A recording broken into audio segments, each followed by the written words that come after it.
అలాగానే ఆ శత్రుజిత్ బయటకు వెళ్ళిన తర్వాత అక్కడ ఒక సింహము ఆ శత్రుజిత్ని చంపేసి తినేస్తుంది. తినేసి దాన్ని ఏం చేస్తుంది, ఆ యొక్క సముద్రమణిని తన నోట్లో కలుసుకుని వెళ్ళిపోతుంది. వెళ్ళిపోయేటప్పటికి అడవిలో ఉన్నటువంటి జాంబవతి దాన్ని చూస్తారు.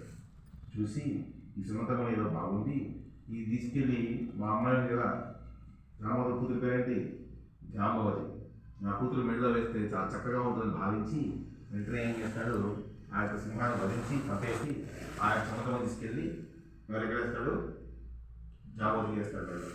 వేయగానే ఈయన ఏమనుకుంటాడు, ఉన్నాడు ఇదంతా కూడా కృష్ణుడు చేశాడు, మనం అడిగాడు సముద్రమని మా వాడు ఇవ్వలేదు కాబట్టి మా వాడిని చంపేసి ఏం తీసుకెళ్ళాడు, సమంతకు మనీ తీసుకుపోయాడు, మనీ తీసుకెళ్ళిపోయాడు అని అనుకుని బాధపడి కృష్ణుడి మీద యుద్ధాన్ని ప్రకటిస్తాడు.